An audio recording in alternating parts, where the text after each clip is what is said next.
Welcome, my friends. Today we're diving into one of the most powerful transformations you can experience in your life, turning pain into power. Pain. Every single one of us knows it. Maybe your pain is failure. Maybe it's betrayal. Maybe it's loss, rejection, or the weight of never feeling good enough. Whatever form it takes, pain is universal. But here's the truth. Pain is not the end. Pain can be the beginning. It can be fuel if you know how to use it. This video isn't about ignoring your struggles. It's not about pretending they don't exist. It's about transforming them into strength, into growth, into a story that you control. By the end of this conversation, you'll have a roadmap: how to face pain, how to process it, and how to channel it into purpose. Let's begin. The nature of pain and why we resist it. Let's start with an uncomfortable truth.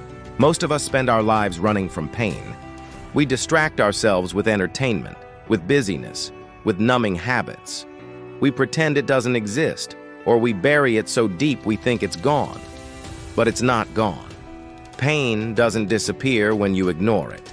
It festers, it lingers, it shapes how you see the world. But here's the shift. Pain, at its core, is information. Pain is the body and the soul telling you something needs to change. Think about physical pain. If you touch a hot stove, pain tells you, pull away. Something's wrong. Now, apply that to emotional pain. Rejection, heartbreak, failure. These aren't just wounds. They're signals.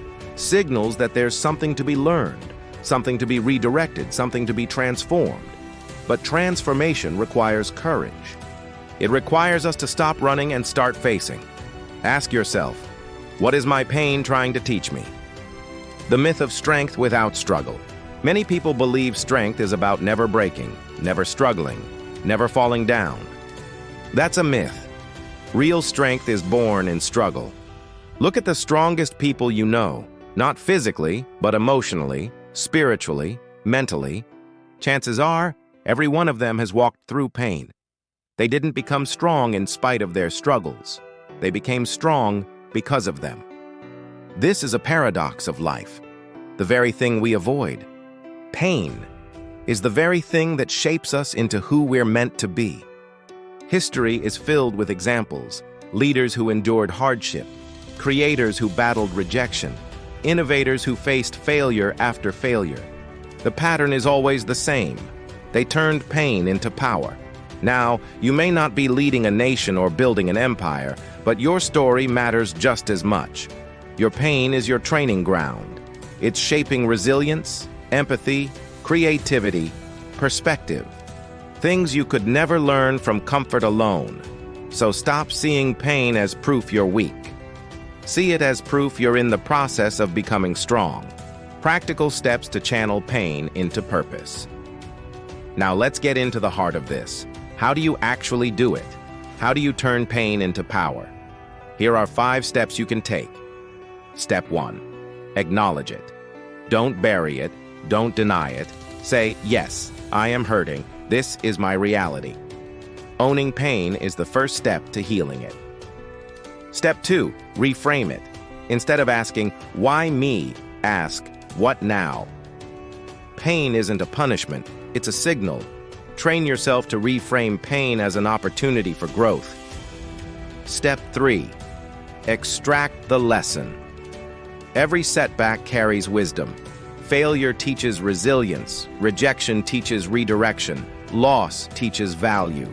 Ask, what is this moment teaching me that I couldn't learn otherwise?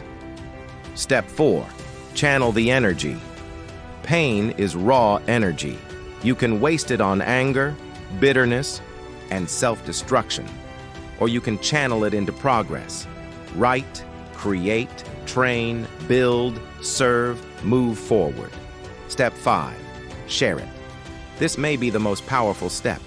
When you use your pain to help others, it no longer owns you. It becomes fuel. It becomes legacy. Imagine the difference. Instead of being defined by your scars, you define them. You say, yes, this hurt me, but it also made me, and now I use it to build something greater. The psychology of resilience. Let's go deeper. Why do some people crumble under pain while others rise? The difference is resilience. Resilience isn't about being unshakable, it's about bouncing back. And the science of resilience shows us a few key traits. Perspective. Resilient people zoom out. They don't see pain as permanent, but as temporary. Purpose. When you have a why, you can endure almost any how. Connection. Resilient people don't suffer in silence. They lean on community, mentors, faith, or loved ones. Adaptability. They pivot. They don't cling to what's broken. They adjust to what's possible. Here's the thing. Resilience is not a gift. It's a skill, and you can build it. The more you practice reframing, the more you practice leaning into growth, the stronger you get. And over time, something amazing happens. Pain that used to break you begins to build you. Building a purpose-driven life. Once you've reframed your pain, once you've found the lesson, once you've built resilience, the next step is purpose. Because here's the truth. Pain without purpose just feels like suffering. But pain with purpose? That feels like power. Ask yourself, how can I use what I've been through to help others? Maybe your pain makes you a more compassionate parent. Maybe it gives you the courage to start that business, write that book, volunteer, or mentor. Purpose doesn't have to be massive.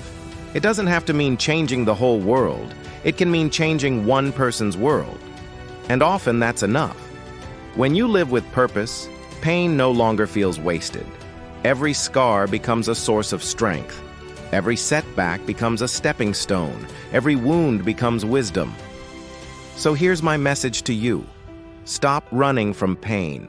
Stop seeing it as the enemy. See it for what it truly is, the teacher, the guide, the forge that shapes you into who you're meant to be. Your pain is not the end of your story. It's the beginning of a new chapter. Use it, transform it, share it. Because when you turn your pain into power, you don't just change your life. You inspire others to change theirs. Thank you for spending this time with me today. If this spoke to you, share it with someone who needs it. And remember, your struggles don't define you. What you do with them does.